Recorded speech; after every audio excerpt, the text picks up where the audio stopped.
सर्वांना नमस्कार. स्वागत आहे आपलं मराठी चातुर्य कथा या यूट्यूब चॅनलवर. व्हिडिओला लाईक करा, चॅनलला सबस्क्राईब करा आणि बेल आयकॉनवर प्रेस करा, जेणेकरून सगळ्या नोटिफिकेशन्स तुमच्यापर्यंत वेळेत पोहोचतील.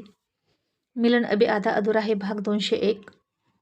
आज तब्बल 7 वर्षांनी रोहितनं राणीला पाहिली, ते सुद्धा मनोजसोबत.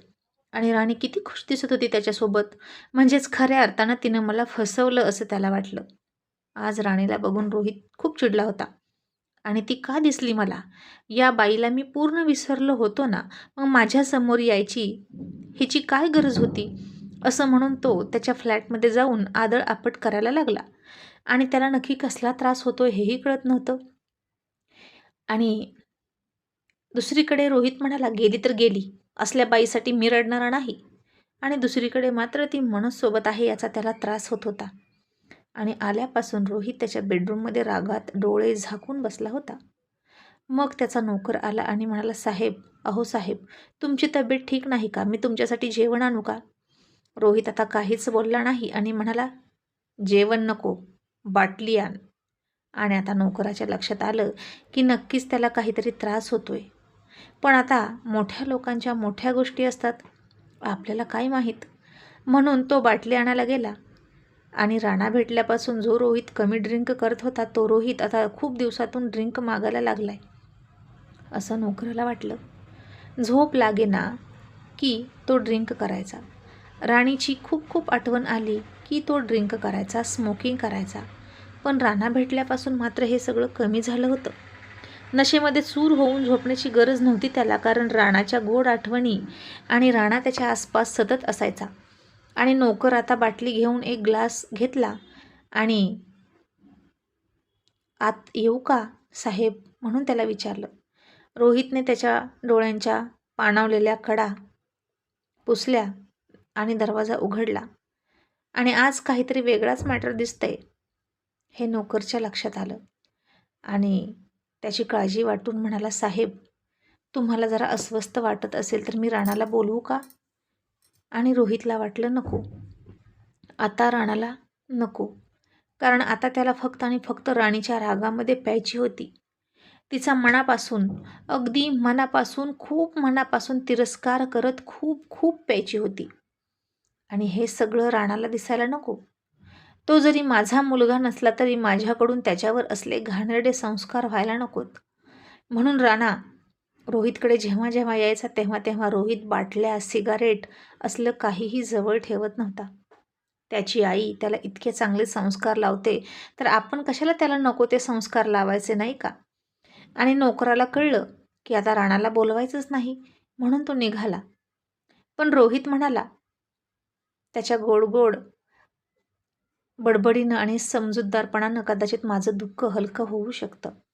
आणि जे काम राणाचे शब्द करतात, त्याचा स्पर्श करतो, ते काम स्मोकिंग आणि ड्रिंकने होत नाही.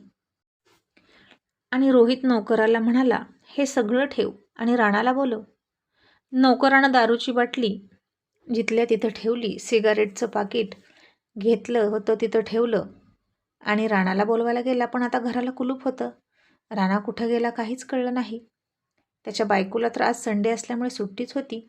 त्यामुळे राणी त्याला घेऊन कुठे गेली, म्हणजेच त्याची आई, हे नोकरालाही कळलं नाही. आणि तो खाली येऊन मला, साहेब, अहो, त्याच्या घराला तर कुलूपच आहे, त्या ताई त्याला घेऊन कुठे गेल्या काय माहीत. आणि रोहित फार फार निराश झाला. आणि यावेळी त्याला राणाची खूप आठवण येत होती. आणि त्यानं पुन्हा बाटल्याने सिगारेट मागवली. आणि मला जेवायचं नाही, मला डिस्टर्बही करू नको असं म्हणून दरवाजा लावून घेतला. रोहितला आता कोणीही शांत करू शकत नव्हतं. जर कोणी शांत करू शकत होता तर तो फक्त राणा होता. आणि हा राणासुद्धा कुठे गेलाय काय माहीत. आणि नोकर चांगला होता. रोहितचा त्याला जास्त त्रासही नव्हता, नाहीतर इतर आमदारांचे नोकर वैतागलेले होते, कारण त्या आमदारांचे फार चोचले असायचे. त्यांच्यासोबत येणाऱ्या बायकांचे सुद्धा चोचले असायचे. पण रोहितचं असं काहीच नव्हतं, एकटा जीव सदाशिव. आणि म्हणून नोकर दरवाजाच्या बाहेरून म्हणाला, साहेब, माफ करा, पण आजची तुमची ही अवस्था मी पहिल्यांदाच बघतोय. काय झालं साहेब? तुम्ही इतकं का चिडलाय? तुम्हाला कोणाचा राग आलाय? आणि तुमच्या मनाला इतकं काय लागलं आहे? आता रोहित गप्पच झाला. आता काय सांगणार ना तो? तो हे सांगेल का की मला माझ्याच बायकोचा राग आलाय, जी मला सोडून मित्रासोबत लग्न करून पळून गेली.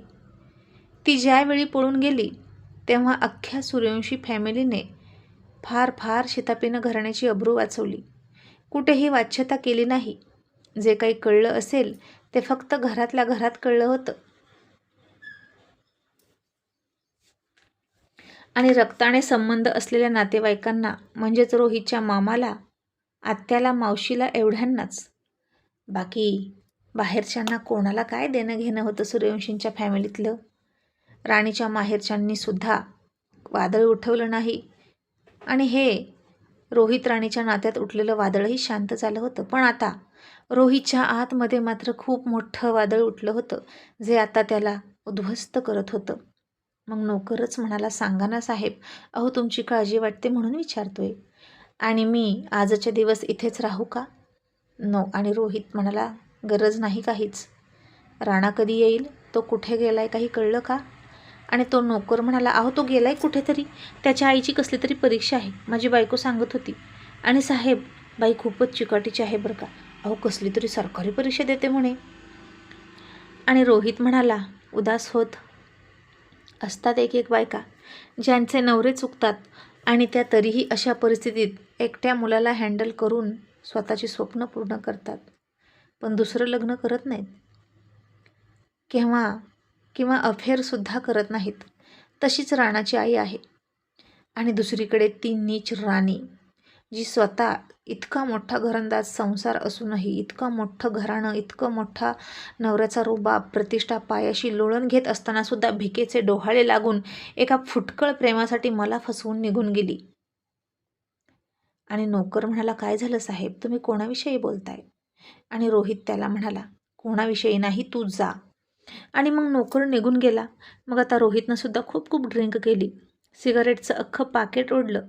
आणि तू असं का केलंस, तू असं का केलंस राणी? असं काय आहे त्या मनोजमध्ये जे माझ्यात नाही? मी कुठे कमी पडलो तुला प्रेम द्यायला? मी मान्य करतो की माझा तुला थोडा जाच होता, पण माझं प्रेम त्याहून कितीतरी पटीने जास्त होतं. असं म्हणून रोहित आता नशेत रडत होता. आणि आता त्याच्या डोळ्यासमोर हसणारी राणी दिसत होती, जी त्याच्या या अवस्थेवर फिदी फिदी फिदी हसत होती. आणि रोहित सर, तुम्ही असं विचारताय का मला की मी हे सगळं का केलं? तर ऐका, अहो मी माझा बदला घेतला. तुम्ही माझं आणि मनोजचं लग्न तोडलं, माझ्याशी जबरदस्ती लग्न केलं ना हट्टानं. मग एक गोष्ट लक्षात ठेवा सर, हट्टानं जबरदस्तीनं जोडलेली नाती कधीच टिकत नसतात, कारण त्यात प्रेमच नसतं. आणि माझंही कधीच तुमच्यावर प्रेम नव्हतं. माझं पहिल्यापासून मनोजवर प्रेम होतं आणि शेवटी मी माझं प्रेम मिळवलं. पण तुम्ही बघा, तुम्ही अजूनही जिथे आहात तिथेच आहात. मी मात्र मनोजसोबत संसार करून सुखी आहे. आम्हाला एक मुलगासुद्धा आहे. अशी ती राणीची सावली नशेत असलेल्या रोहितला बोलत होती आणि फिदी फिदी हसत होती. आणि रोहित चिडला. डोंट लाफ, हसू नकोस, असं म्हणतच रागात रोहितनं बाटली उचलली आणि जशी राणीच्या सावलीवर फेकून मारली तसा आरसाच खळकन फुटला. आणि हसत हसत राणीसुद्धा गायब झाली. आणि रोहितच्या डोळ्यात पुन्हा रक्त साकाळलं आणि तो आय हेट यू म्हणत म्हणतच झोपला. मग आता इकडे अनुष्काकडे राणाला सोडला होता. मनोज आणि राणी परीक्षेला गेले होते. राणीची दिवसभर परीक्षा झाली होती आणि त्यांना रात्री यायला उशीर झाला. आणि मनोज म्हणाला, राणी कसे गेले पेपर? राणी हसून म्हणाली, एकदम छान. आणि खात्री आहे मनोज की मी पास होईन. आणि मनोज म्हणाला, राणी तुझ्यासारखी जिद्दी मुलगी मी कधीच बघितली नाही. इतकी संकट आली तुझ्यावर, आपल्या माणसांनीच तुझ्यावर वार केले, तरीही वादळामध्ये पर्वत जसा खंबीरपणे उभा असतो तशी तू उभा आहेस. राणी खरं सांगू, तू अशी खंबीरपणे उभा आहेस आणि म्हणून मीही समाधानी आहे. तू जर तुटली असती तर राणी मीही तुटून गेलो असतो. आणि राणी हसली, म्हणाली, मनोज मीही हसते फक्त तुम्हा सगळ्यांसाठी, आईसाठी, तुझ्यासाठी, राणासाठी, माझ्या भावासाठी. पण मला ही वेदना होतात रे, मीही माणूस आहे, पण त्या सगळ्या वेदना मी लपवते माझ्या आपल्या लोकांसाठी. आणि तुला सांगू, तुझा सपोर्ट आहे ना, म्हणून मी आज इथे या परक्या शहरात येऊन उभी आहे. नाहीतर मला उद्ध्वस्त करण्याचे, मला मारण्याचे सगळे प्रयत्न केले माझ्या नवऱ्यानं. मृत्यू अगदी समोर होता माझ्या, पण मी वाचले.